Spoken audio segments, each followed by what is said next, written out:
13.6 by n square electron volt. Calculate the energy required to excite an electron from ground to second excited state. हमें nth electron की energy दे रखी है, तो nth orbit की उसने energy दे रखी है En is equal to -13.6 n square, और वो बोल रहा है हमें जो इलेक्ट्रॉन को excite an electron from ground state to second excited state.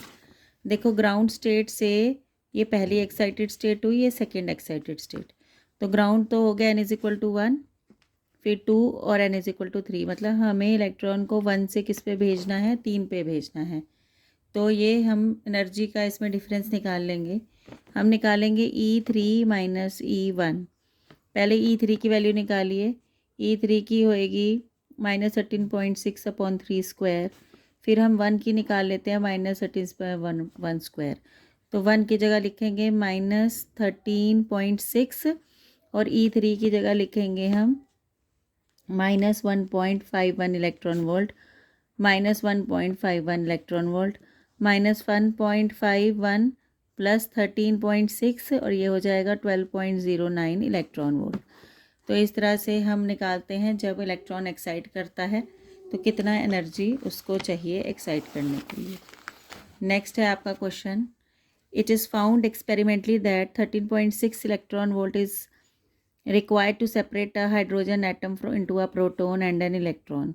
Compute the orbital radius and the velocity of the electron in an hydrogen atom.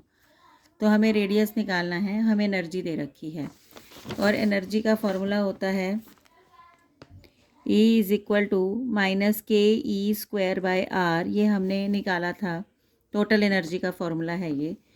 तो इसमें से R की वैल्यू आ जाएगी -KE²/R, सॉरी E के हमको पता है, ई हमको पता है, और कैपिटल ई भी हमको दे रखा है, तो हम आर की वैल्यू इसमें से निकाल सकते हैं। तो यहाँ पर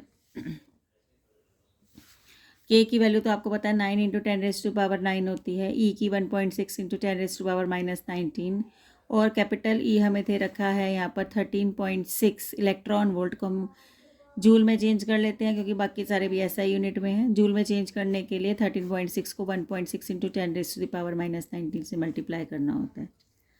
तो ये हमारा क्या निकल आई है, रेडियस निकल आया है ये हमारा, और काइनेटिक एनर्जी और वेलोसिटी निकालनी है। देखो वेलोसिटी कौन से फॉर्मूले में आती है, काइनेटिक एनर्जी के फॉर्मूले में आती है। अब हमें एनर्जी दे रखी है, एनर्जी हमें दे रखी है -13.6 इलेक्ट्रॉन वोल्ट। अगर इसको हम प्लस में कर देंगे तो वो काइनेटिक एनर्जी बन जाती है, ये हमने थ्योरी में पढ़ा था। तो जो काइनेटिक एनर्जी है वो इसके बराबर होगी, ½ mv² के इक्वल करके हम वेलोसिटी यहाँ पर निकाल सकते हैं। तो ये हमारा तरीका होता है क्वेश्चन को सॉल्व करने के लिए। नेक्स्ट क्वेश्चन है अ 10 kg सैटेलाइट।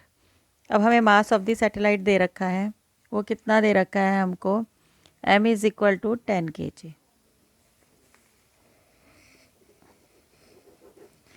ठीक है, a 10 kg satellite circles earth every 2 hour in an orbit having radius this। तो 2 hour उसका टाइम पीरियड दे रखा है। 2 hour का मतलब हो गया आपका 2 × 60 × 60, मतलब कि 7200 सेकेंड हमने इसको कन्वर्ट कर लिया है। तो टाइम पीरियड भी हमें दे रखा है, और रेडियस हमें दे रखा है 8000 किलोमीटर। अब किलोमीटर को मीटर में कन्वर्ट कर लेते हैं, 1000 से मल्टीप्लाई कर देते हैं, तो ये मल्टीप्लाई करके मीटर में कन्वर्ट हो गया। Assuming that the Bohr angular momentum postulate applies to satellites just as it does in to an electron in an hydrogen atom, find the quantum number of the orbit of the satellite. उसने कहा कि जैसे वहाँ पर Bohr postulate लगता है वैसे यहाँ पर भी एंगुलर मोमेंटम वाला लगेगा। तो एंगुलर मोमेंटम क्या होता है, एंगुलर मोमेंटम वाला पोस्टुलेट है mvr is equal to nh/2π। अब रेडियस आपको दे रखा है, वेलोसिटी तो आपकी निकल जाएगी। वेलोसिटी कैसे निकलेगी, देखो velocity is equal to distance upon time. Distance गोल गोल घूमने के लिए, पूरे के लिए सैटेलाइट गोल गोल घूम रही है 2πr/t। हमें r भी दे रखा है, t भी दे रखा है, मास ऑफ द सैटेलाइट भी दे रखा है 10 kg। एन आपको निकालने के लिए बोला है, Planck's constant 6.6 × 10⁻⁻34 joule second. 2 into 3.14।